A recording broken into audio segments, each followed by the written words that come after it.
아버지, 어머니 요즘 건강 프로그램이나 인터넷을 보면 해독 주스다, 디톡스다 하면서 비싼 제품이나 주스를 마셔야 몸속 독소가 빠진다고 하잖아요. 그런데 사실은 꼭 그럴 필요가 없어요. 몸은 원래 스스로 독소를 해독할 수 있는 능력을 갖추고 있습니다.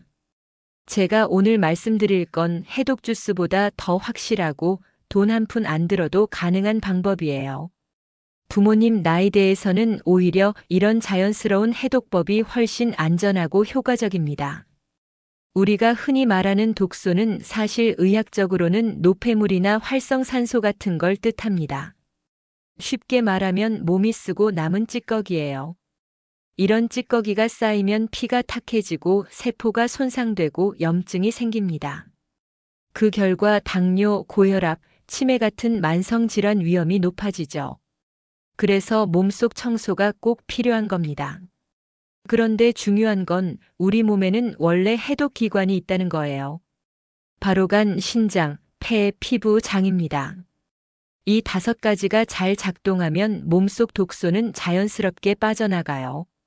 그래서 돈 들여서 비싼 해독 주스나 보약을 먹을 필요가 없어요. 오히려 잘못된 해독 주스는 설사나 탈수만 일으킬 수 있어요. 부모님께 꼭 알려드리고 싶은 건 몸의 원래 기능을 회복시키는 것이 진짜 해독이라는 거예요. 그럼 어떻게 하면 될까요? 지금부터 간단하고 확실한 방법을 알려드릴게요. 첫째, 물을 충분히 마시는 것입니다. 신장은 혈액 속 노폐물을 걸러내는 정수기 역할을 합니다. 그런데 물이 부족하면 이 정수기가 제 기능을 못해요.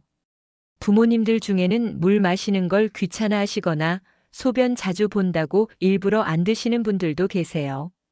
하지만 물을 안 마시면 오히려 신장이 더 힘들어집니다.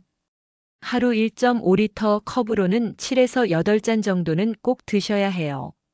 특히 아침에 일어나서 한 컵, 식사 30분 전 한 컵, 자기 전 작은 컵 이렇게 습관을 들이면 몸속 노폐물이 잘 빠져나갑니다.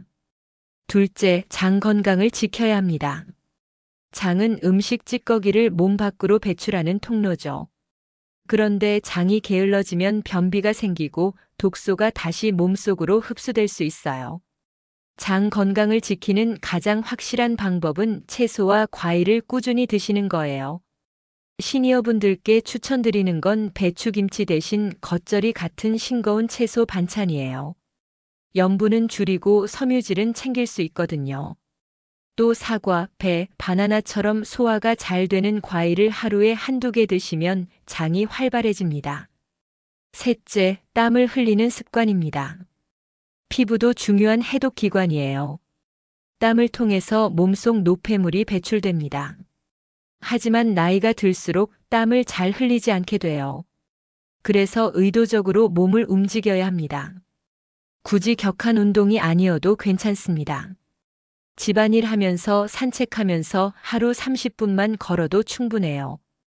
또 반신욕이나 족욕도 좋습니다.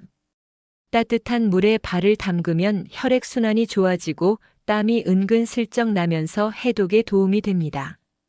넷째, 간을 보호하는 식습관입니다. 간은 몸속 독소를 해독하는 본부예요. 그런데 기름진 음식, 술, 가공식품을 많이 먹으면 간이 혹사당합니다. 그래서 해독 주스를 마시기 전에 오히려 간을 혹사시키는 음식을 줄이는 게 먼저예요. 술은 주 1회 이하, 기름진 고기는 줄이고 대신 브로콜리, 양배추, 마늘 같은 간 해독을 돕는 음식을 챙겨 드시면 좋습니다. 다섯째, 숨쉬기 습관입니다. 폐도 몸속 독소를 내보내는 역할을 합니다. 우리가 숨을 내쉴 때 이산화탄소라는 노폐물이 빠져나가죠. 그런데 얕은 호흡만 하면 충분히 배출되지 못합니다. 그래서 하루에 몇 번만이라도 깊게 들이마시고 길게 내쉬는 복식 호흡을 해보세요. 특히 아침 햇살을 쬐면서 심호흡을 하면 산소가 혈액을 맑게 하고 스트레스도 줄여줍니다. 여섯째, 수면입니다. 부모님, 잠이 보약이라는 말이 괜히 있는 게 아니에요. 우리가 잘 때 간과 뇌가 청소를 합니다. 잠이 부족하면 해독 기능이 떨어져요. 특히 밤 11시부터 새벽 2시까지는 간이 가장 활발하게 일하는 시간이에요. 이 시간에 주무셔야 간이 피를 맑게 해줍니다. 그래서 늦어도 11시 전에는 주무시는 습관을 들이셔야 해요. 여기서 주의하셔야 할 게 있어요. 시중에서 파는 해독 주스나 디톡스 제품은 오히려 탈수, 전해질 불균형을 만들 수 있습니다. 특히 65세 이상 부모님 세대에서는 장기간 주스를 식사 대신 드시면 근육이 빠지고 혈당이 오르거나 떨어지는 위험이 생겨요. 몸이 약해질 수 있다는 뜻이죠. 그래서 해독 주스에 의존하지 말고 제가 말씀드린 자연스러운 방법들을 실천하셔야 합니다. 또 한 가지, 해독이라는 건 단기간에 되는 게 아닙니다. 3일 해독 다이어트 이런 건 사실 몸을 혹사시키는 거예요. 진짜 해독은 하루하루 생활 습관 속에서 이루어집니다. 물 마시기, 채소 먹기, 운동하기, 충분히 자기. 이 4가지가 쌓이면 몸은 스스로 깨끗해집니다. 아버지, 어머니, 오늘부터 실천해 보세요. 아침에 일어나 물 1컵, 점심에 싱거운 채소, 반찬 1접시, 저녁에 30분 산책, 자기 전에는 따뜻한 족욕 15분. 이 4가지만 지켜도 몸속 독소는 자연스럽게 빠져나갑니다. 해독 주스보다 훨씬 확실하고 안전한 방법이에요. 오늘 영상이 부모님께 도움이 되셨으면 좋겠습니다. 해독은 특별한 게 아니라 몸이 가진 원래 능력을 살려주는 겁니다. 오늘부터 실천해 보시고 변화가 있다면 댓글에 꼭 남겨주세요. 그리고 구독과 좋아요는 부모님 건강을 지키는 힘이 됩니다.